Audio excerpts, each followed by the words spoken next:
went outside of this area in a battle maybe, or just traveled outside and he couldn't come back, so they couldn't bury him in his own tomb. Or maybe he lost all his money and that's why he couldn't continue carving the tomb even from the inside. So this is Qasr al-Farid, or the unique castle. If you have any questions, please do not hesitate to ask. Inside of Madain Saleh run buses and we move every 10 minutes. So we bring you to the stop and after you can just walk around as long as you want and take another bus. And now we are arriving on the second stop.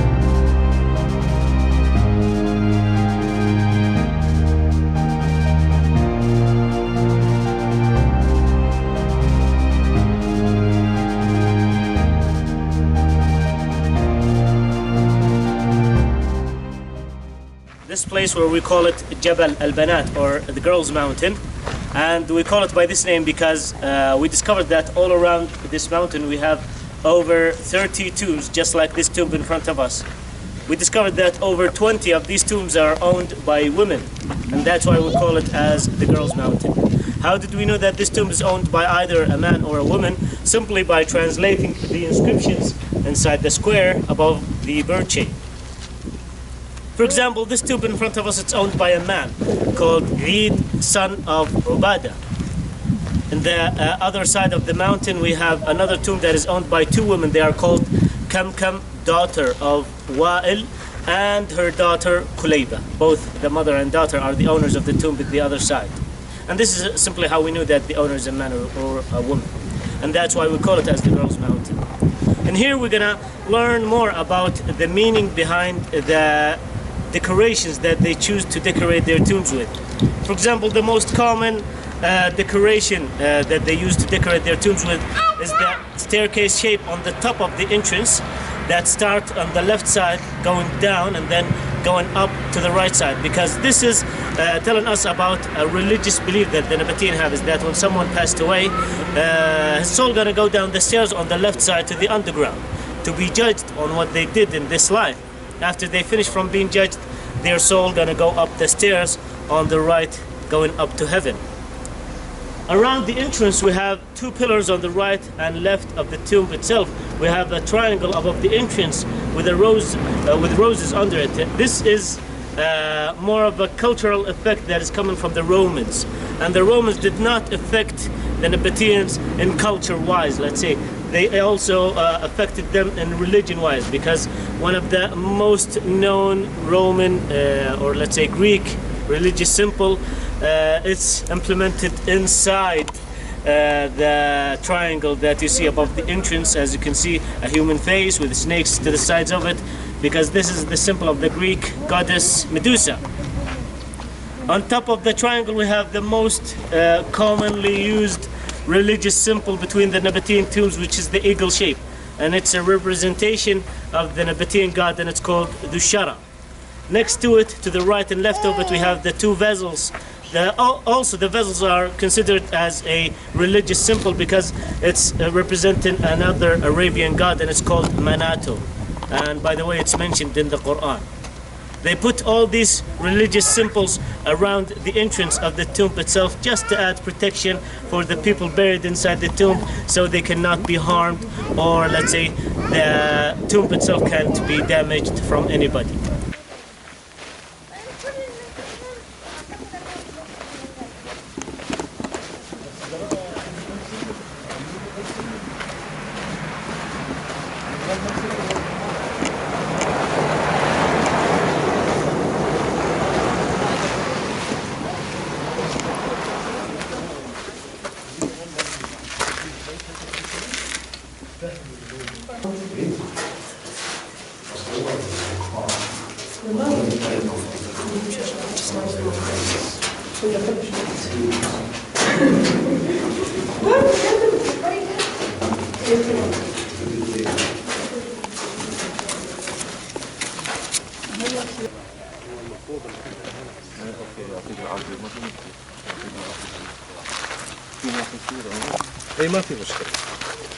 So we entered inside of this tomb.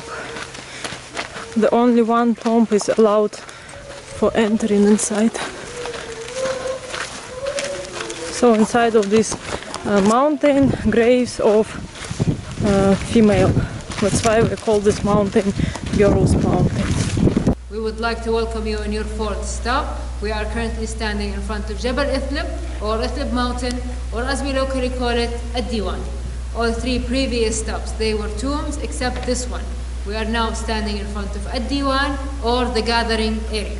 So this is where the elite people of the Nabatean used to come to discuss religious and political matters. If you please take a look to your right. Can you see the inscription in the corner? That one? These are the names of the people allowed to go inside the diwan. So it's not for everyone, it's just for the elite people, and the names written here. Jabal Ithlib or Ithlib Mountain was interpreted to be the religious area due to the amount of niches we found around this place. And because it is the religious area, people have to purify or wash or shower before entering. So they built these two sinks, you see to your right. They call it purifying sink. The rainwater will gather here, they purify, and then they enter this area. Inside this mountain, we have the three famous gods here in Hegra, and we call this House of Gods. When you go inside, you're going to see the first one. To your right, it's a niche with three pillars. It's a niche with three pillars. These are Manat and Lat and Uzza. Three goddesses were mentioned in the Holy Quran. To your left, you're going to see the second one. It has an inscription above it. It tells us that a man came from Busra, Sham, Syria, engraved his god A'ra, worshipped here, and then here. And the third god you're going to see inside, you're going to notice it looks similar to the facade we saw earlier. It has two pillars, pots, and eagle. Above it, it is Dushara, chief god of the Nabatean.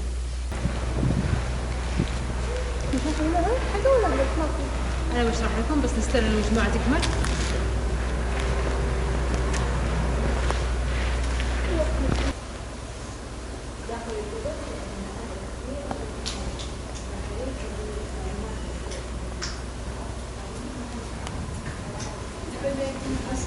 D'abord, hop, je vais vous prendre là.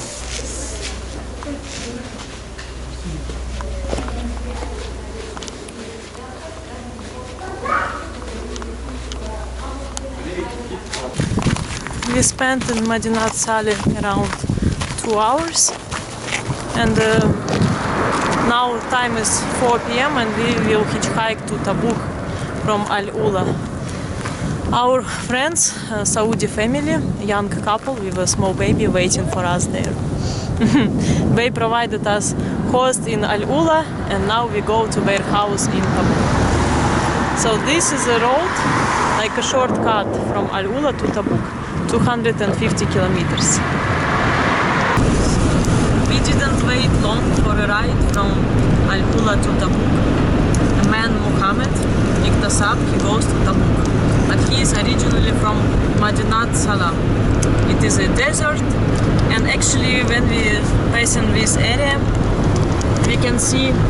we saw a lot of rock formations with different shapes. And in this area was shot movie Kandagar, as Muhammad said to us. Al-Garabil mountain, it's the place where was shot the movie. Yeah, Al-Garabil. Where is it? Here? Yeah. This location? 10 kilometers away from here.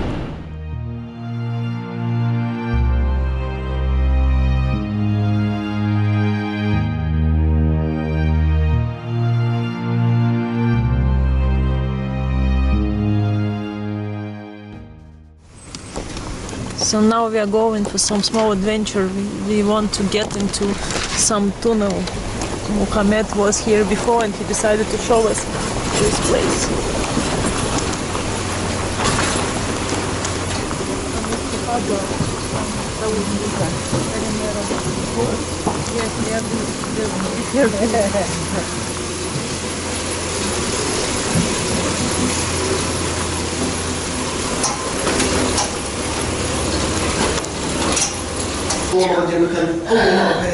Today, Abdulaziz, the brother of our friend, of our Saudi family, he's showing us around Tabuk.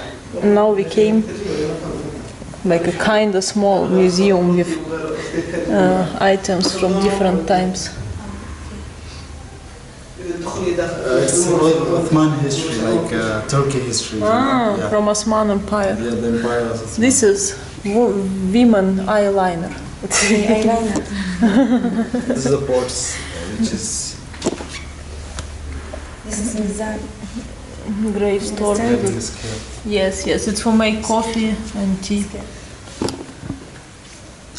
and many kind of different old radios also. This is the projector, like cinema they call. Yeah, this is cinema. And this is the old kind of radios. From which countries? Sony in Japan. Yeah, it's. Japan. And this is what is they call dalla, which is a jar of they call dalla. And So this is, where they was used to have a weight of the sugar, the sugar in this pot. Wooden layer, old cinema. And this is the James Stones, which is too old, like maybe for. From this area? Yeah, from this area. This is the rifle of Teresa. Is it common to catch falcon in Saudi Arabia? Yeah. Yes? Russian falcons. We come from Russia. This is the old money, and this is the silver, and this is the platinum, which is this fig gold. This is the shop with all like Bedouins equipment.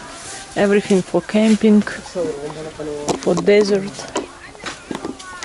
These are sleeping bags. Carpets, of course. Stoves. Mattresses. Chairs. This box we call sunduk. In Russian it means the same.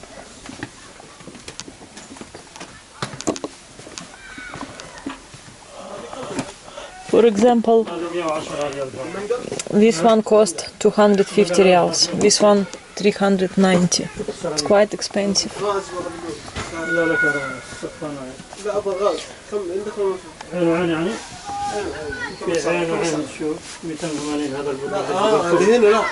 ذاك اللي فوق كم 200 وكم؟ بقولوا 320 280 ترى انا اول مره اجي محلات هذه كم. All of these shops sell tents, Bedouin tents, and everything for desert camping.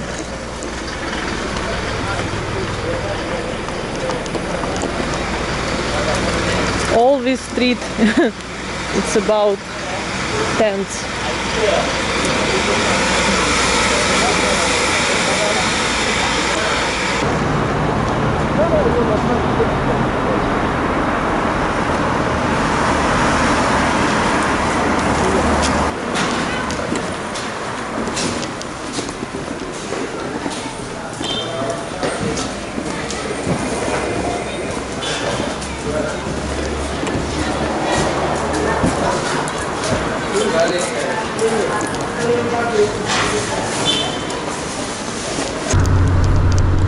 This morning we go from Tabuk to visit Wadi Disah. So first we had to take road towards Lima, and now we are going to Saleh.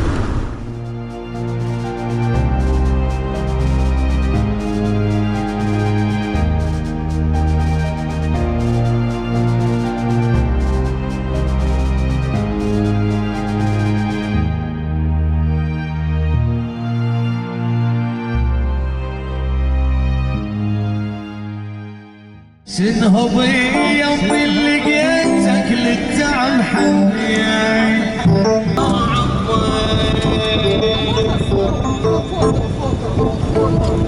فوق جفوفك كل ظلام البيا منك عيشك عادي عندي صبر يا ناسي كيف الخبر عادي عندي صبر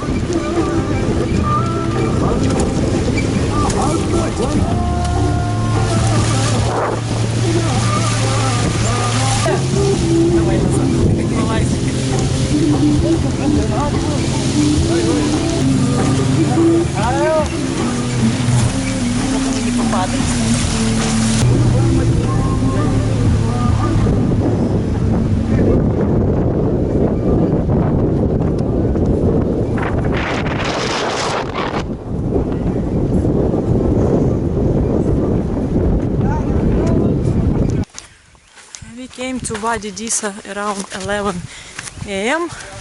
So the road from Tabuk took us around 3 hours with all stops on the way. And inside of this wadi, almost no cars, but we met some local people and they gave us a ride for some distance. But only car 4x4 can ride, because it's a sandy.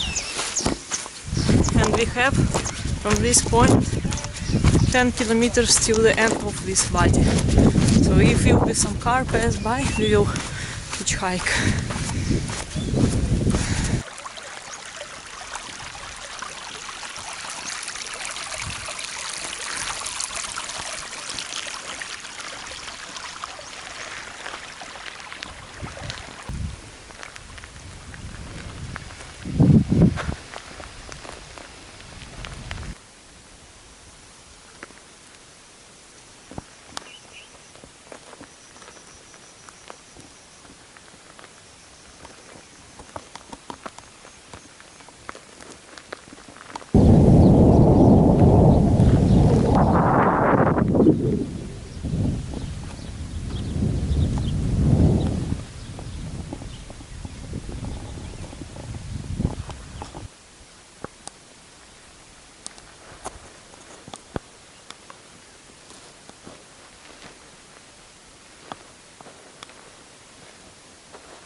3 p.m.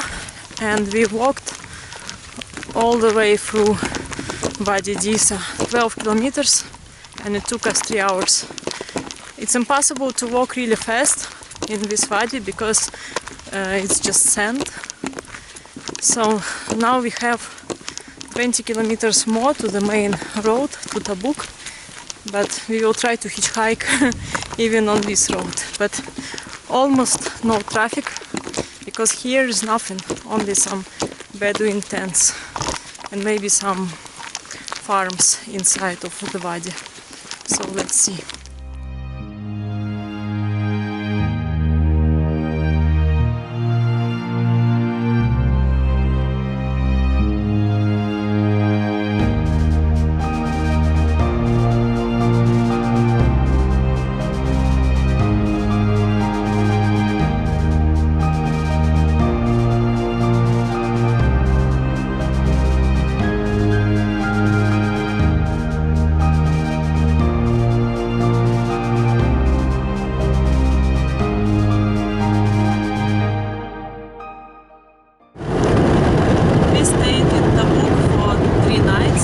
Saudi family, and this morning we go towards town Hegra. It's by the sea, and on the way we want to visit to see the mountains Jabal of Lows because this man Yasser recommended us this place, and now we are passing these beautiful landscapes, red mountains.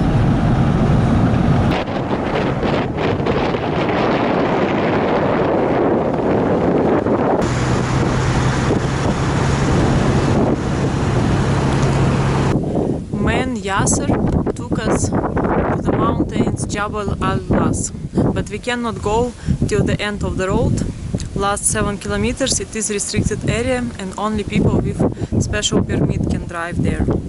Now we are on the altitude 2120 meters, and from this point I can see like a small town, probably it is industrial area, maybe some miners stay here, and the highest point end of the road is 2500 meters, it's in this direction.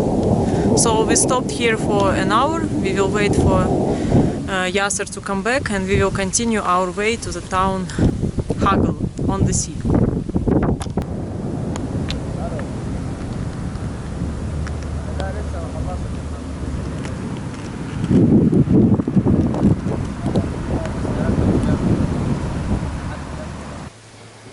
This is Hegra, the place where guys from Lebanon hosted us, and from here we can see Egypt, just 20 kilometers across the sea.